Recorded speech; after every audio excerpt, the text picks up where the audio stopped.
Chapter 5. After Marcos had been dispelled back into the desert, the expedition remained in Cibola. The men hobbled.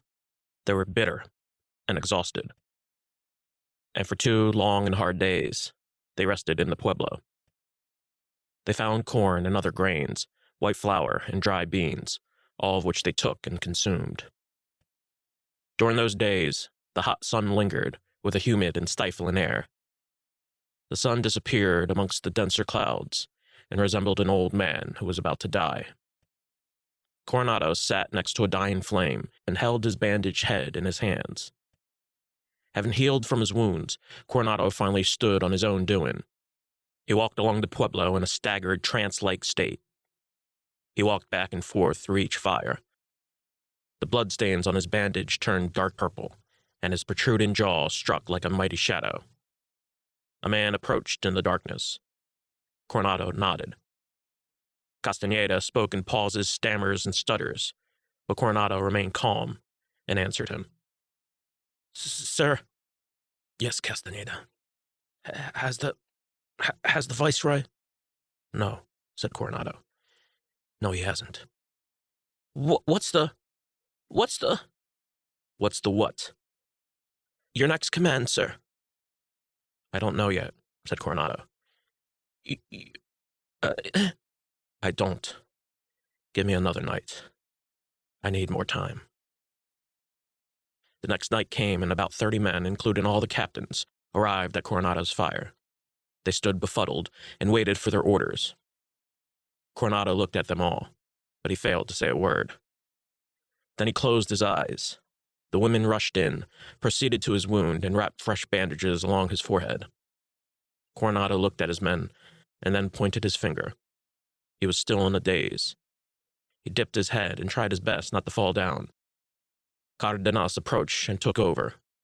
The men remained confused. "The governor requires more rest. You will get your orders tomorrow morning." In the morning, Coronado slumped and dragged his feet slowly across the captain's tent. Finally, Coronado gave the captains their specific orders. He took his time and dictated each word, with long breaths in between. His voice was all but gone. When he finished, each captain saluted and departed the tent. Tovar and Sardina were the last captains to receive their orders. They waited for Coronado to address them. However, it seemed he did not know they were present. Coronado looked off east and seemingly ignored them. With his back still turned, Coronado breathed through his mouth, shook his head, and winced in pain. His hands appeared frail and crumbled. His face looked white and flushed, and as he bled from his nose, Coronado watched the drops of blood fall to the sand. "Governor," said Tovar. "Tovar," said Coronado. "Yes, sir." "Sardina." "Sir?" said Sardina. Coronado wiped his face with his hands and closed his eyes. "Go west, Tovar. Sardina, go north. Take your best men with you. Report back in 2 weeks." The captains confirmed. They nodded and saluted. Coronado rose his hand to salute back, but he lifted his hand only halfway. Then he looked back and stared again. "Tovar, Sardina." "Yes, sir." "Just find something. Anything." I took 10 of my men and a half a dozen guides, and we headed north as ordered. I took Julio, the Diaz brothers, and a few men from Castaneda's troop. Our horses languished, and soon the heat of the noonday sun became unbearable. The land was empty, much like the desert we had passed. Yet this land remained very flat, and it went on seemingly forever in an endless stretch of orange sand. I thought long and hard about the land. It was void of all living things. I thought that God, somehow in his infinite wisdom, had forgotten that he made such a place, and that we had sold our souls for permission to search this land in its entirety. It was a disconcerting thought, and it resurfaced over and over again in my mind. For the entire first day, we found nothing but sand and sky. For the second day, it seemed we found even less. The nearest tribe was a 3 days' walk away. During the third day, our search continued, but as midday approached, there was neither a sign of water or any report of life whatsoever. And as we followed the sun, we lost all sense of direction, and it was impossible to account how much ground we had lost or gained. As I stared at my men, I tried to assure them with nods and gestures of good faith, but they could tell I felt pity for them. I felt most pity for the younger men, for they never saw what I did. And every time I stared at Julio, I was reminded of Bernardo, only because of how youthful they both had looked. In my reveries, I thought of Bernardo many times, that sad, pathetic young boy whom I only knew for half a year. I thought about that arrow lodged in his eye, and that haunting, terrible sound of his wife sobbing. It had only been 2 weeks since he passed, but it felt like a decade. And what made it even sadder was that no one had talked about him. No one shared any memories. No one even brought him up in conversation. But, in a way, I knew why the men did not talk of him. Men can only endure so much pain and starvation. And the more I thought about it, the more I knew why the men had remained silent. The next morning, I ordered half of the men to go further north. A few hours later, they returned. They found neither food nor water. Then at noon, I ordered them to go west and search the trails. Each man seemed lost in his own meditation. They walked with fear, doubt, shame, and guilt. Their shoulders were hunched over. Their hands were stiff, and their knees trembled. They looked on into the distance as I did. The dream still with us. We still wanted to believe, and so we prayed. We prayed on and on. Some prayed to keep their sanity. Some prayed that Marcos had died in the desert. Others prayed for their children and negotiated with God. And again, we wondered. We dreamed and stared to the cities just beyond, because deeply embedded within us was that all-powerful promise, the promise of more. But in truth, at the moment, we were just looking for a sign. Be it a spirit, devil, or angel, it did not matter. We were looking for any sign. All that mattered was that we'd find something in this hell. And each day, we died a little more. At night, we made a fire. It whipped around a strong wind. I stared beyond and staggered until sundown. My eyes felt heavy. The chill of the air almost made me think it would snow. Although it was deathly quiet, a horrendous hum hovered about and stayed through my mind. And I slipped and drifted in and out of reverie. Then I fell into slumber, and I dipped into dream. In the dream, I saw nothing. Rather, I heard voices. I heard screams and shouts and cries, voices I remembered, voices I never heard. Certain sounds of my youth had returned, sounds of Spain and Portugal, sounds of the jungle, of Cusco and Catamarca. Then I heard the sounds of feet tumbling in haste, rushing through the sands and hills. Then I heard more voices. You'll make a fine soldier. What do you expect to find? This jungle never ends, does it? Would you rather die in a desert? The savage is near. Search every tree. You're not disciplined, Sardina. Buenos noches, senor. Toca la campana, toca la campana. Mi recuerda a Maio. Ding dong dong, ding dong. I awoke and felt the blood rush back to my forehead. I heard the men talk to each other. I couldn't tell what they were saying. All their voices merged into one horrendous, incoherent mumble. This land is horrible. It's goddamn horrible. What are we even here for? Why did Coronado send us this far? The voices dissipated. I stared back at the flame, and for the rest of the night, I stayed awake and waited for the sun.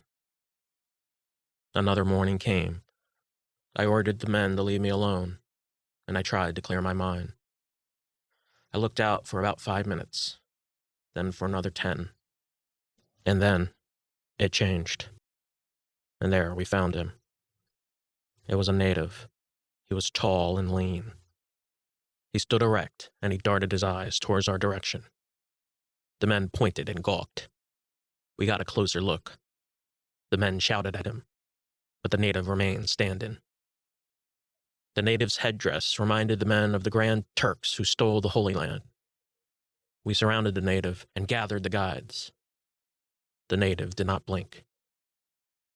He raised his hands and gestured and gave us all a wry, stilted smile. For a long minute, the guides conversed back and forth, repeating and affirming. Then finally, one of the priests had understood and nodded. "He has a gift for us," said the priest. "Where is it?" I said. "He says he'll show us." The priest pointed over to a set of stones down a slight hill. The native walked over, and we followed. I took the lead and ordered my men to stay a safe distance behind. I reminded them to keep their vigilance, but they had already lost their minds. We came across a long, narrow strip of rock that for a minute seemed like it would lead to a stream. I looked all over, but I found no water. The native bent down and cupped his hands to the ground. He reached further into the earth and extended his arms and hand, and for the longest time I remained unsure of what that gesture had meant. I stared at him, and he did the same. Finally, I understood. He wanted me to extend my hand too. So I stretched out my arms and opened my hands. "It's a trick!" shouted one of the men. "Captain, don't trust the savage!" But before I could turn my head, the native got back up to his feet. Then he dropped an ounce of gold in my open hand. I knew it was real when I felt it, and the native stared straight into my eyes. The men hushed and clutched at each other, and when I placed the gold in a patch and handed it over to them, they screamed out in joy. "Jesus, God Almighty! It can't be! It can't! Praise God! It's true! It is! God damn it is!" Only 2 questions remained. If there was more, and where it could be found. And the native nodded his head and confirmed. The guides had asked. The native pointed east, and we followed him further down the stones and patches of cacti. For another mile, we passed through a thicket of shrubs and webs. In the middle of the path, the native pointed to a small straw basket. Inside were rubies, pearls, silver, and gold. They were gems, solid and true. It was a small fortune, enough to buy a ship, and it was finally ours. I stood speechless. I was absolutely befuddled. All I could do was shake my head and listen to the men shout and holler. But soon, the silence came to them as well. No one believed what they had seen. We were baffled and scared and overwhelmed. And the native looked on at us with absolute disdain. For the next 3 days, we marched back to camp, and we studied the native every second we could. We called the native the Turk, simply because he looked like one. But with him, we indeed brought back something, a renewed faith. The Turk talked in a strange Babylon procession, and he would only talk in the evenings while we rested. He was animated and talked with his fingertips, as if a child making out the constellation of stars in his own wonderful majesty.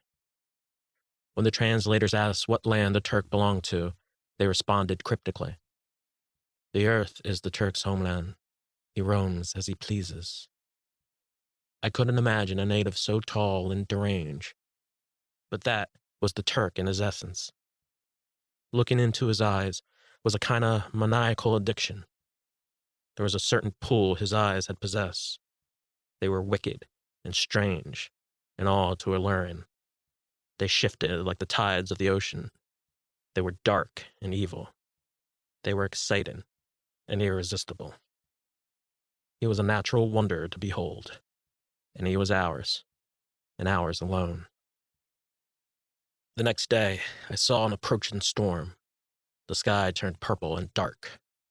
and looming clouds spiraled and tumbled and whisked in fanciful billows of waves. The camp was another 2 days away. It felt as if we were the Magi's, crawling forth to Bethlehem. The men back in camp were living through a stagnant hell.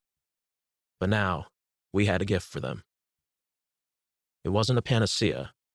Instead, it was a reason.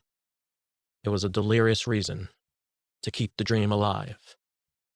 And we knew it was all that they needed.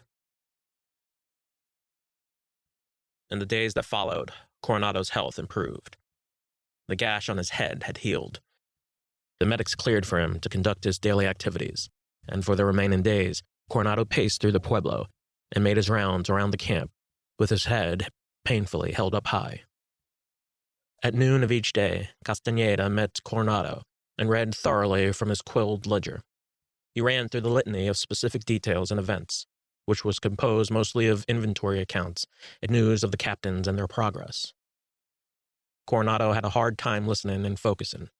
All the words became lost the second they were said. But Coronado acknowledged each statement Castaneda had uttered with a purposeful nod and a wave of his hand. And the more Coronado gazed off into the desert, the more perturbed he became. "Sir." "Yes, what is it?" "You have a letter from Captain Tovar, sir." "Sir." "Do you hear something, Castaneda?" Coronado said. "Hear what, sir?" said Castaneda. "A humming." "A humming?" "There's a humming in my head. It's very loud." "I'm sorry, sir, I can't hear it." "What does it say?" "Pardon, sir?" "Tovar's letter. What does it say?" "Tovar's men found some water. The scouts returned a couple hours ago. They found a stream along a hill." "And Sardina?" There's no report about Captain Sardina. I will inform you the second he arrives, though, sir." "But, sir." "Yes." "If I do say so, sir, you don't look well." "I'm not, Castaneda." Coronado pointed to the sky, bowed, turned about, and staggered off. He continued his rounds. He dragged and winced and cringed. He spotted a dozen of his men gathered about a fire. He approached them with a kind smile. Most of the men acted respectfully and quietly, but their faces remained flat and solemn as statues. Coronado acted in cordial democracy and asked each man what his level of faith was, and he demanded them to give their most honest answers. The men replied in earnest, though many of them lied through their teeth. The older men said that their faith in the expedition was still in high regard, although it had been somewhat diminished from the events of Cibola. The younger men, though, attested that their faith had never left them. As Coronado departed, a boy had followed him. His eyes were sad and gray. Coronado looked at the boy, and the boy looked up to Coronado. They stared at each other for 10 long seconds, and then the boy approached. "Sir," said the boy. "Governor?" "Yes," said Coronado. "Please don't say it's over." "What are you talking about?" "The expedition." "The expedition?" "Yes. Please don't say it's over." "Why should you think anything's over?" "There's talk about the men. They said since we haven't found anything, it's likely we never will." "That's merely talk, son." "There has to be gold out here. There just has to be," said the boy. "There is," said Coronado. "I don't know about you, sir," said the boy. But what?" said Coronado. "We're going to find something. By God, we'll find something. I know it. I'll search through this desert until I die. The cities, they're further out. That's why we haven't found them yet." "You're right. You're absolutely right," said Coronado. "We have to keep searching. We just have to keep searching," said the boy. "I know we'll find them." "Keep to it," Coronado said.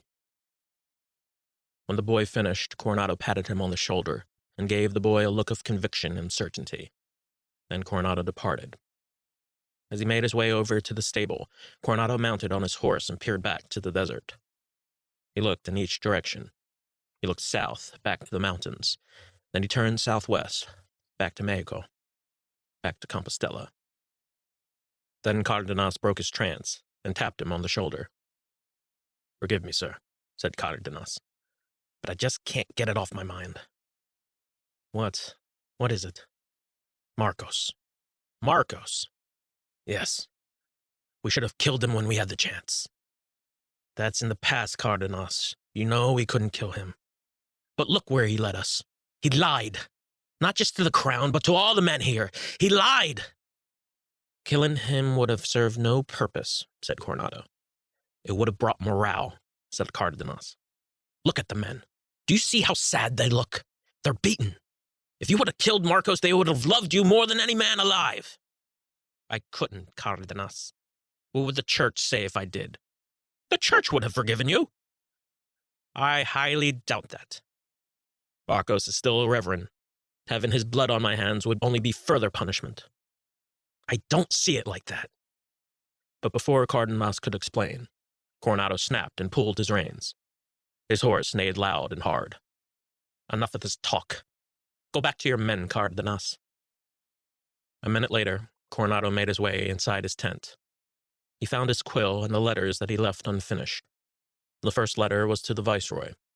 The other letter was for his wife Beatrice. He stared at the words of each letter. Then he winced. He moved outside of his tent once more. In the corner of his eye, he spotted Brother Luis. He was teaching the newly baptized guides the story of Christ's return. Luis did not read to them. Instead, he talked with his hands and filled in the gaps with gestures of peace and harmony.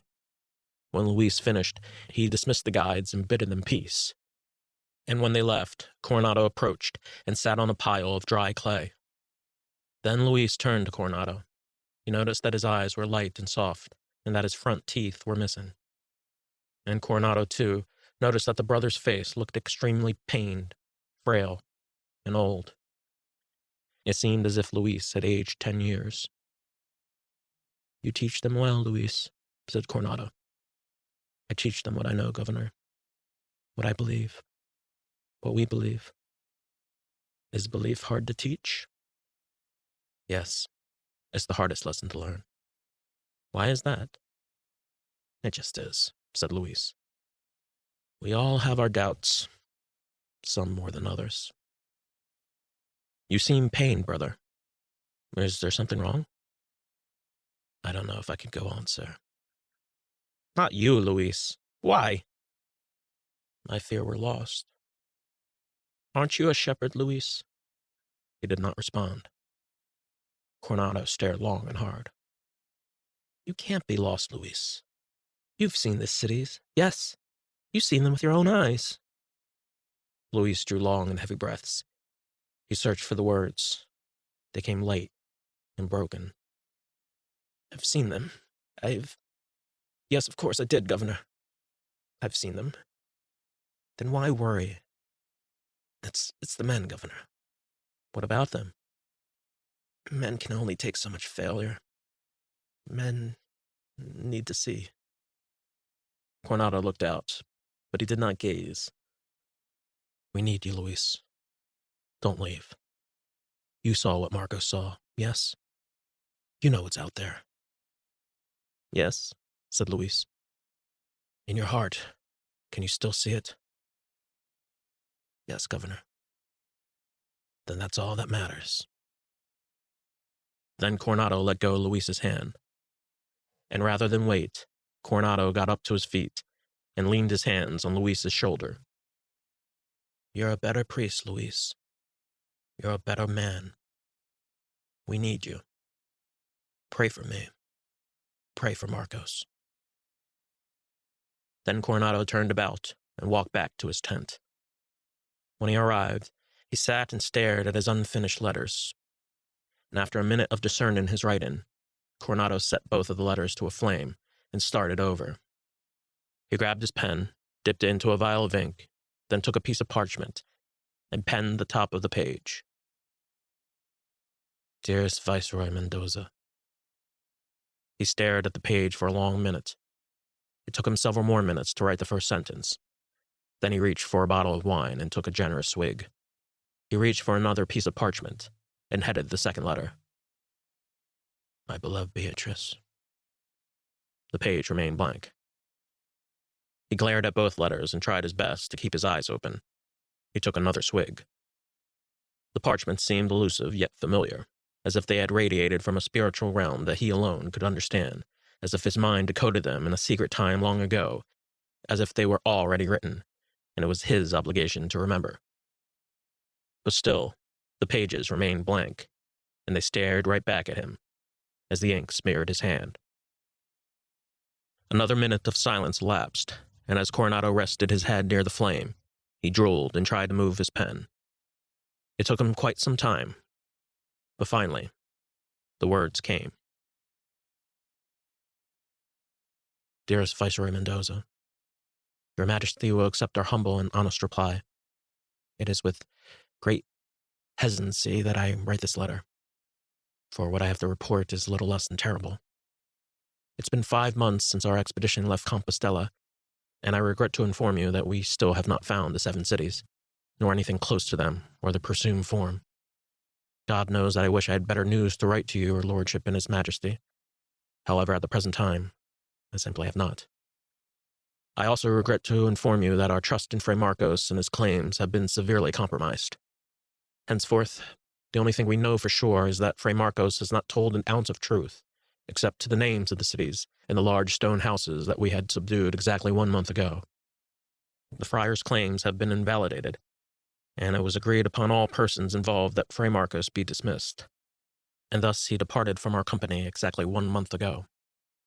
As I've said before, I never expected to find these cities in immediate fashion. No one in this entire expedition expected such a thing, but to this point, we have suffered and endured beyond what can be imagined, and our mission has been nothing other than misery, strife, and struggle.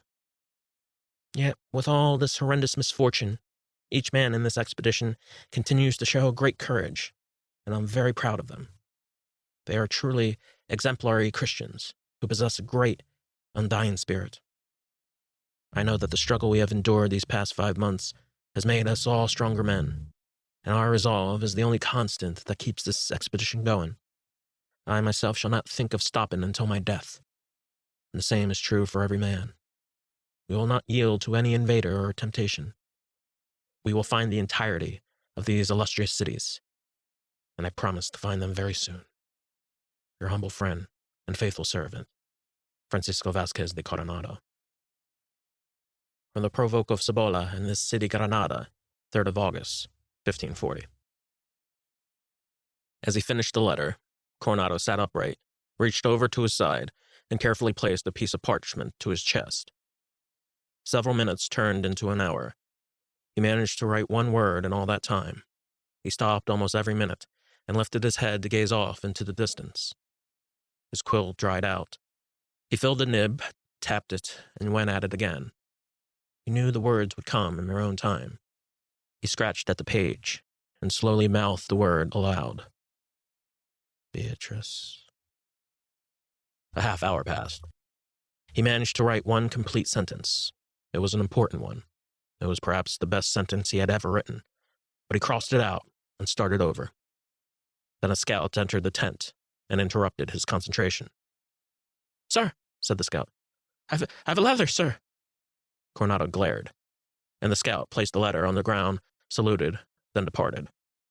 Soon after, Coronado left the tent and looked for a quiet place. He found a secluded area atop a pile of rubble, and he sat and wrote. The winds blew, the words poured, and Coronado stayed there until he reached the end of the page. When he finished, Coronado returned to his tent and rested to his side. Then he reached into his chest and retrieved the last thing Beatrice had given him, which was a lock of her hair. My beloved Beatrice, it's been a month since Cibola, yet all we have found was dust. Our hopes remain here bereft, yet we remain steadfast and hungry. In time we will find these cities. I know we will. I promise by the birth of our son we shall find them all, and the first city will be named St. Francis in his honor. There is hope, and I see it in all things. Yet sometimes I only see it in my dreams. I must tell you, dear, at the moment, I feel terrible. I feel as if I'm a failure. I see more shadows than I see real things. The only person I can tell all these things to is you, for the truth is the hardest thing to write when your days are dictated by lies. But right now, lies are all we have at the moment. Lies and fabrications. Fabrications and unclear desires. What is it to suffer the fools of a dismaying fate? I truly love to know. I like to dance, but I have no legs. I like to sing, but I have no voice. I like to return, but I have no gold. And until I find it, my dear, I cannot bear to write another word. When we reached camp, I truly felt like Christ. For most of my life, I felt like the Christ of Golgotha, but not this time. This time, I felt like the Christ of Jerusalem, who entered into the city and was championed by cheers and palms. The crowd formed. We held the basket of gems for all to see. Eyes grew wide, then wider. There was confusion at first. They simply could not comprehend it. Then, when the right words were said, it awoke their demented souls. Their bodies shook. They stood electrified and stunned. And soon, a row of tired and sad faces suddenly became enraptured with euphoric joy. Gold? Where? No! How? Thank you, Jesus! Thank you, Lord! By noon, everyone in the camp knew of the Turks' gifts. They roared and whistled and jumped up and down.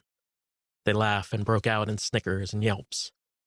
I asked the men again and again if I were hallucinating, but every man said I wasn't. The men spoke about and could not contain their smiles. Then I found myself alone, and in the queer minute of thought, I realized what was before me. I was not in Jerusalem. I was not Christ. I was just an aging man who found a small handful of treasure. And indeed, it seemed as if all my life had amounted to that fact alone. I was still Sardina, the hard-luck, ill-fated bastard who left Spain to chase a dream. I approached the tent and found Coronado lying down on a pile of dirty wool with letters and pens scattered about and a half-dozen empty bottles of wine stacked upon each other. He appeared in a drunken daze, and he smelled as if he had died. Coronado stared at me and asked no questions, and I merely placed a handful of gold into his frail little hands. Then I showed him the basket and watched him examine each treasure. He held gold. He held silver. He held turquoise. And he held a small white pearl. And for about 5 minutes, all Coronado did was cry. The native has tales to tell, sir, I said to him. He will tell them in the evening. We placed the Turk in close quarters and protected him with 2 guards. At night, we gathered around the fire. The Turk was surrounded by half a dozen translators. He spoke in a language that was undefinable. It was a dialect that the interpreters could only follow every third word of, and with each passing hour, a new tale was told, and the men listened and gawked, and warmed their aching bodies near the young, vibrant fire. I was tired and fell asleep early, but before I did, I heard the men whisper and cry, as they pondered and schemed upon their assumed fortunes. I walked back to my tent, drank a bottle of wine, and sat in silence. I whispered a prayer to God as I tried to close my eyes, and for one brief second, I felt a peace and content that I hadn't felt in a long time. I awoke refreshed, but it was still dark. My head no longer ached, and I could feel blood run through my hands as I did in my youth. I heard the men talk. The voices returned and swirled through the night in murmurs and snaps. More word had spread. More rumors and ecstasy. And soon, it felt as if I could hear the entire camp whisper and ponder. He obviously stole it. Yes, but from where and from whom? Marcos was right after all. Quivera. What did he say? Quivera! He said something about Quivera! What the hell is Quivera? I got to my feet and moved across to the main fire. I found the Turk still sitting there with a circle of our men gathered around him, and still he spoke in that beautiful fluid language of his, to which none of us understood a single word. As dawn broke, the Turk once again held the center of attention, and as promised, the Turk told his tales. He hadn't slept the entire night, and he kept at ease and rested his back along the edge of a stump. 20 new interpreters sat across from him. Again, the Turk told his tales of lands of gold. They were located east, some 200 miles away. He smiled with his eyes. He lured and broke through reason and common sense. And all throughout the telling, he never trembled. He kept entirely calm and still. Afterward, he pounded on his chest to confirm that all he said was true and infallible. The interpreter spoke in slow and daft fashion, while the priests relayed their own versions. By the end of the morning, the priest recited the men the third or fourth version. An hour later, Coronado appeared and sat beside the Turk. Coronado requested Brother Luis to be his main interpreter. Then Coronado bowed to the Turk and requested that the priest start from the very beginning. The priest asked the guides asked the Turk, and the Turk obliged and repeated. Coronado asked his question slowly. The first question was clear enough. Coronado said it in a long, drawn-out tone. "Where are you from?" The interpreters asked. Brother Luis asked again. The Turk just smiled. For quite some time, the Turk went on and described each city, the first and holiest of them being Quivira. "He confirms they exist," said Luis. "All 7 cities."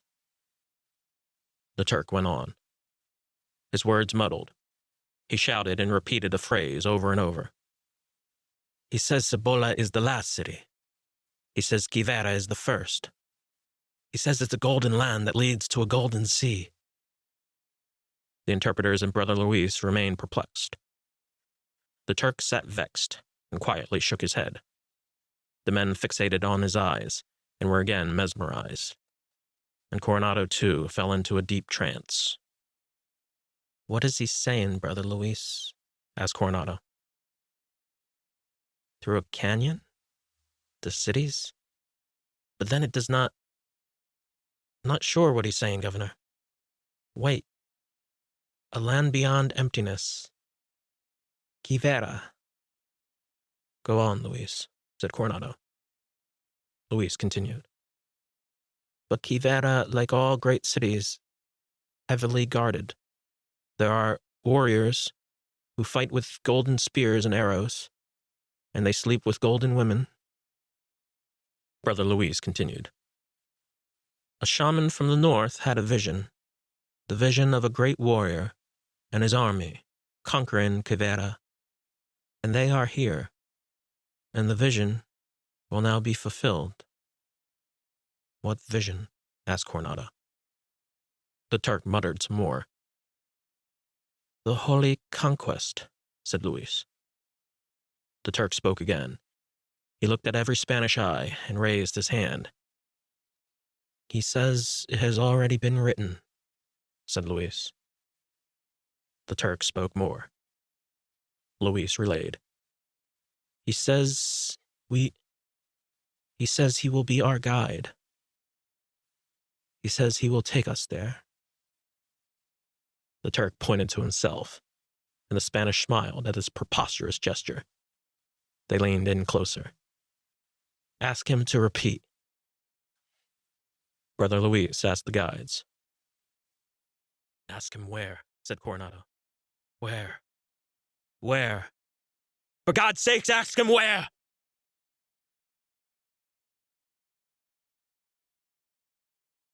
This Turk, this devil of a man, became our salvation. He looked the part and assumed his role. His wretched face and scowl were of palpable disdain.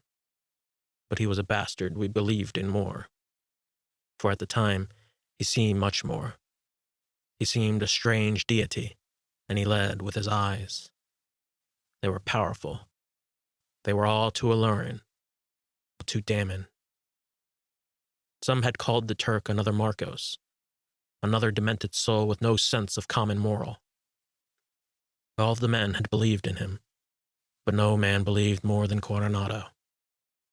For entire day and night, I saw the Turk by Coronado's side. Sometimes it looked like the Turk was Coronado's own personal valet.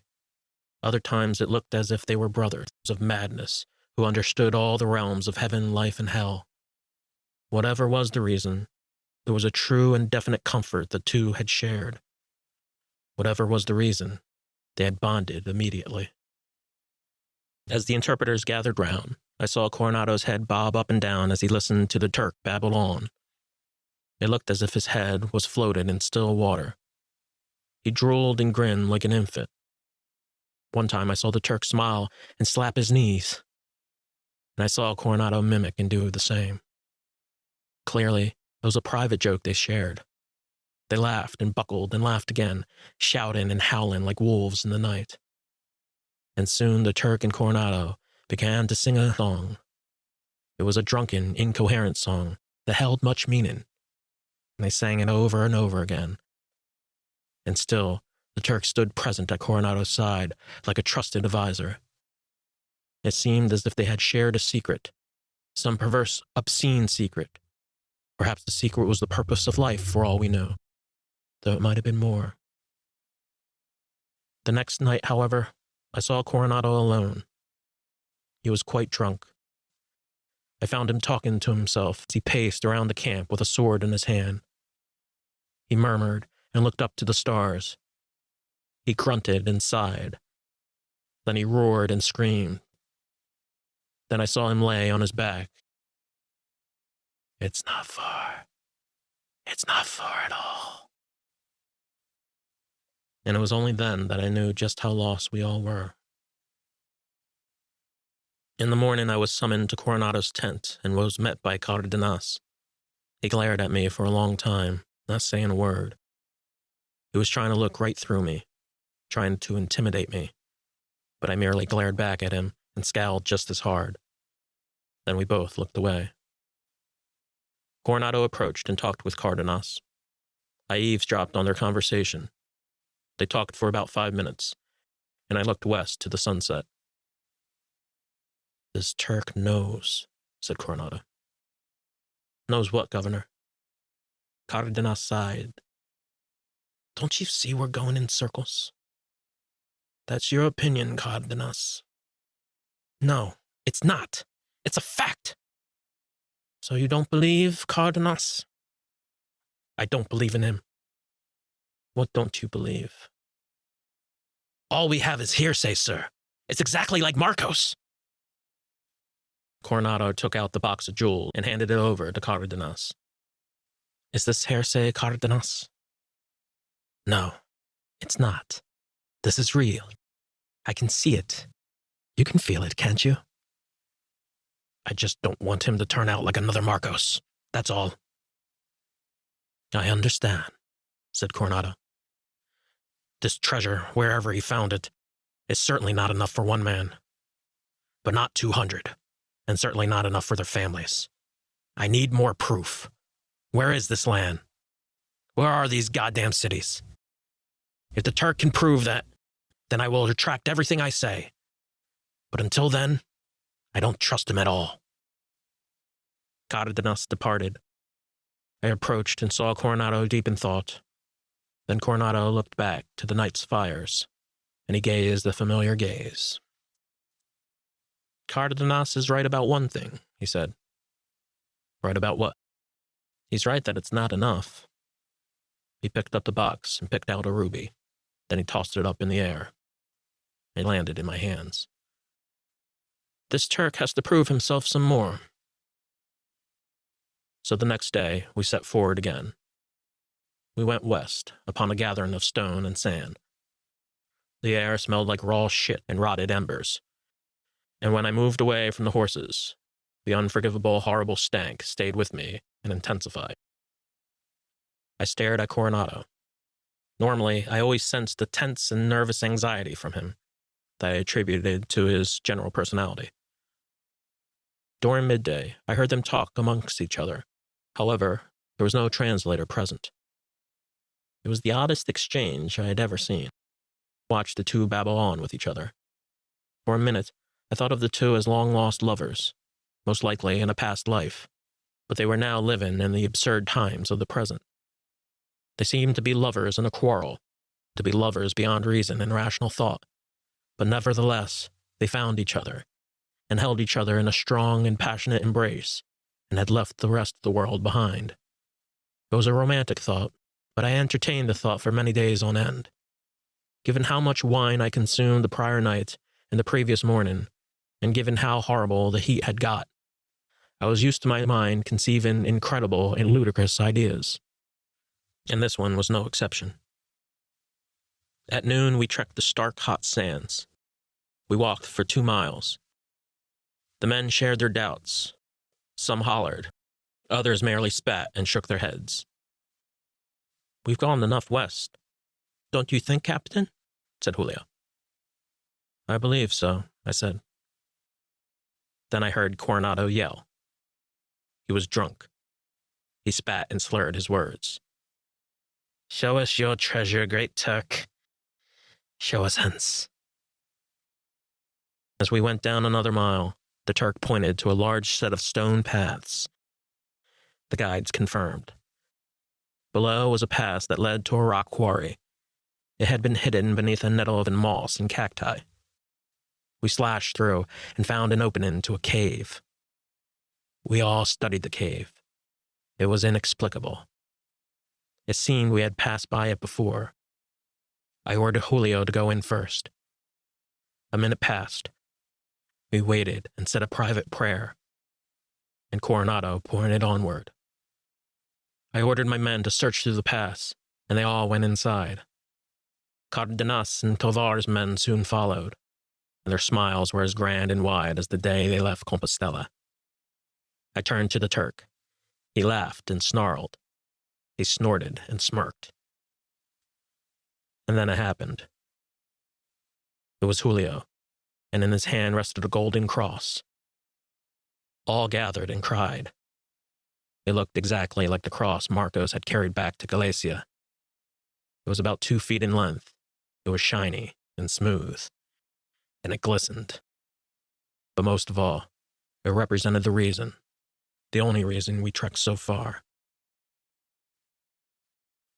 So the Turk led the Spanish on. They traveled due east for 3 days. A day later, the Turk guided the Spanish 5 miles north. He led with a stern face, and he promised there was more to find beyond the valley. Ahead, they came upon a small village that was sparse and disorderly. These were prairie people. They grew squash, beans, and corn, and much like the desert farmers in the valley, they prayed every day to an empty sky. Their crops, though plentiful, were yellow, then scathed and depleted by the heat. They watched them plant new crops by hand and foot, and noticed that each of the villagers' faces were covered in sweat and dust. They breathed through their mouths and worked ceaselessly on the hard, dry earth. According to the translators, it had not rained there for an entire month. Nevertheless, the Turk spoke with the village chief. As the day passed, the Turk did not speak to the villagers. Rather, he worked with them. He took seeds of corn and beans and joined the villagers, helping them plant their autumn harvest. The Turk fell into rhythm, as did each villager. They dropped each seed to the ground with one foot and compressed in the soil with the other. As dusk approached, the villagers finished their seedings and prepared the evening meal. The Turk, though, remained by the crops. He started to babble. Later, he yelled and shouted to the sky. Then the Turk danced. The Spanish kept their distance and watched a swirl of dust and sand blow from out yonder west. They asked their translators what the Turk was up to. The translators, in turn, asked the villagers. "He's at prayer," they said. "What is he praying for?" The Turk continued to dance. The villagers soon joined him. Loud booming drums filled the air, and as they gyrated their hands, the sky turned gray and black. But the drummers kept in time. They kept balance and carried in tune. And as the sky grew darker, finally, all heard a pool of rumbling thunder. They danced faster and faster, and the Turk directed the chorus. The thunder grew louder, and the wind swept at a torrid pace. And then finally, a single mist had fallen to the parched dead earth. And when it landed, the villagers screamed and cried. Their prayers had finally been answered. They danced and screamed in the fallen mist, and they shouted louder as the mist grew to a harder drizzle. Then the rain finally fell. And then it poured. It poured and flashed and flooded. Then it slipped and tumbled and formed black mud. It poured for an hour in steady, cleansing, healthy streams. But the villagers did not take shelter. Instead, they stood in the rain and let it soak their tired and ravaged bodies. And they looked to their now saved crops as a sign that their God still loved them. When the rain finally ended, the Turk embraced each villager, and out in the distance, the Spanish simply stared, not knowing what to say.